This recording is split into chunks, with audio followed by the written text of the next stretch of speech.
राज्यामध्ये विशेषतः MMR region असेल, ठाणे, रायगड, पालघर असेल, पुण्याचा काही भाग असेल, नाशिकचा काही भाग असेल आणि इतरही काही भागांमध्ये अतिशय मुसळधार अशा प्रकारचा पाऊस आहे।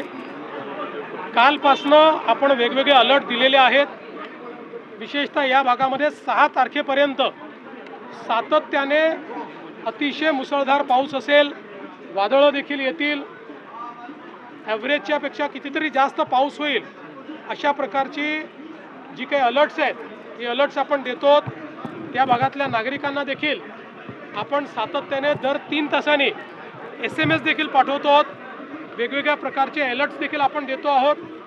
आज अनेक ठिकाणी शाळांना आपण सुट्टी दिली आहे। लोकांना आपण विनंती केलेली आहे की प्रवास टाळता आला तर तो टाळला पाहिजे, जेणेकरून आता ज्या प्रकारे पाऊस आणि ज्या प्रकारचं वादळ आहे त्याच्यामुळे काही अपघात त्या ठिकाणी होऊ नयेत या दृष्टीने त्याचा देखील अलर्ट आपण दिलेला आहे।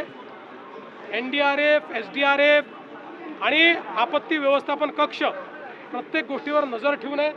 ज्या ज्या ठिकाणी अडचणी तयार होत आहेत त्या ठिकाणी अडचणी दूर करण्याचा प्रयत्न चाललेला आहे। फक्त माझी विनंती आहे, यावेळी आपण नीट अलर्ट सगळ्यांना देतो, लोकांनी ते अलर्ट्स फॉलो करावीत आणि शक्यतोवर त्या अलर्ट्सप्रमाणेच आपण त्या ठिकाणी बाहेर पडावं अशा प्रकारची माझी विनंती आहे। खड्डे मोठ्या प्रमाणात पडले आणि त्यावर आता खूप सोशल मीडियावर असं आहे, कनेक्टिंग लिंकवर जिथे कनेक्टर आहे तिथे 2 त्या ठिकाणी खड्डे आहेत, पण पूर्ण कनेक्टिंग लिंकवर खड्डे पडले आहेत वगैरे हे योग्य नाही आहे। मुळामध्ये काही लोकांना याच्यातच आनंद आहे की कुठल्याही गोष्टीला खूप ॲम्प्लिफाय करायचं। आपल्याला कल्पना आहे कुठलंही काम झाल्यानंतर पहिला पाऊस जो असतो या पावसानंतर त्याच्यावर दुसरी लेअर येते, कारण त्या पावसामध्ये आपण त्याची ड्युरेबिलिटी टेस्ट करत असतो। त्या पावसामध्ये त्या ठिकाणी काय अडचणी येतील ते आपण टेस्ट करत असतो। पण हरकत नाही, निंदकाचे घर असावे शेजारी, त्यामुळे निश्चितपणे त्या संदर्भात योग्य काळजी MSRDC घेईल।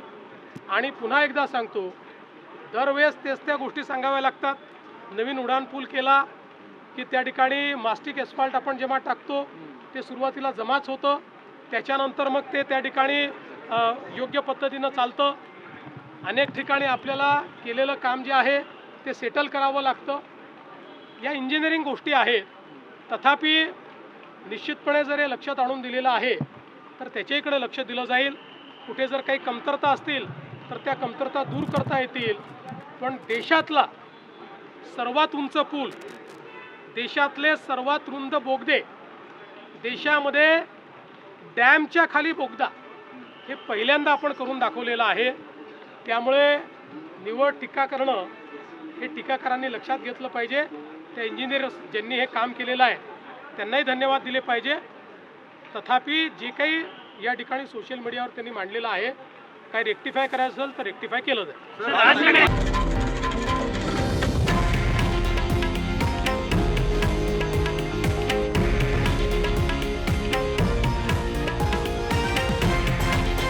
हे आहे देशातील नंबर 1 न्यूज नेटवर्क आणि आपण पाहत आहात TV9 मराठी, एकमेव।